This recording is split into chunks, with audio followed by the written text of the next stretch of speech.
अब मायावती ही करेंगी जनसभाएं। इस घटना के बाद आकाश आनंद की सभी रैलियां रद्द, बसपा ने भी बदली रणनीति।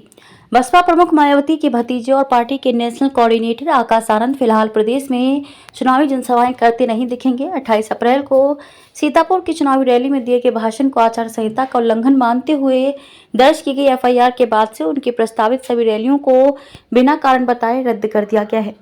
आकाश इन दिनों नई दिल्ली में है। अब वह दूसरे राज्यों में ज्यादा सक्रिय दिखाई देंगे। इस बीच मायावती पार्टी के उम्मीदवारों के समर्थन में चुनावी रैलियां करती रहेंगी।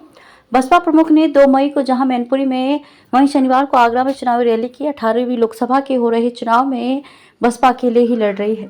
अब की मायावती की चुनावी रैलियों से पहले ही आकाश काफी सक्रिय हो गए थे। आकाश की पहली रैली 6 अप्रैल को नगीना में हुई थी, जबकि मायावती ने 11 अप्रैल से चुनाव प्रचार शुरू किया था।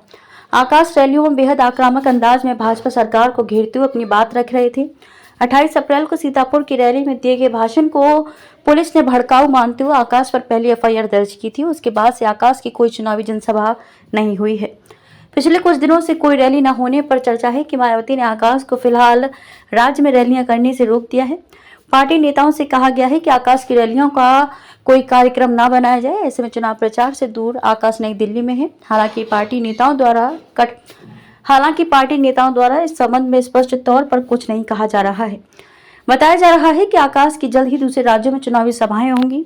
सीतापुर में दर्ज एफआईआर के बारे में आकाश का कहना है कि उन्होंने अपने संबोधन में कुछ गलत नहीं कहा था। प्रदेश के युवाओं को बेरोजगार रखा जा रहा है। गरीबों को मुफ्त में राशन देकर उन्हें गुलाम बनाया जा रहा है। महिलाओं के प्रति अपराध बढ़ रहे हैं। उन्होंने कहा कि अगर वे कुछ गलत कहते हैं तो माफी जरूर मांगते, लेकिन उन्होंने कुछ गलत नहीं कहा था। हो सकता है कि संबोधन में इस्तेमाल किया गया शब्द ज्यादा रिफाइन नहीं था, जो विपक्ष को चुप गया। आकाश ने की एएमयू के छात्रों से मुलाकात। आकाश आनंद ने शनिवार को नई दिल्ली में पार्टी के केंद्रीय कार्यालय में अलीगढ़ मुस्लिम विश्वविद्यालय एएमयू के छात्रों से मुलाकात की। इस संदर्भ में उन्होंने इंटरनेट मीडिया के एक्स पर कहा कि देश के राजनीतिक माहौल पर एएमयू के छात्रों से चर्चा करने व उनकी चिंताएं सुनने के बाद मन विचलित हुआ है। उन्होंने बताया कि डर का माहौल बनाकर पूरे समाज को डराया जा रहा है। उन्होंने छात्रों को भरोसा दिलाया कि वे हमेशा उनके मुद्दों के साथ खड़े रहेंगे।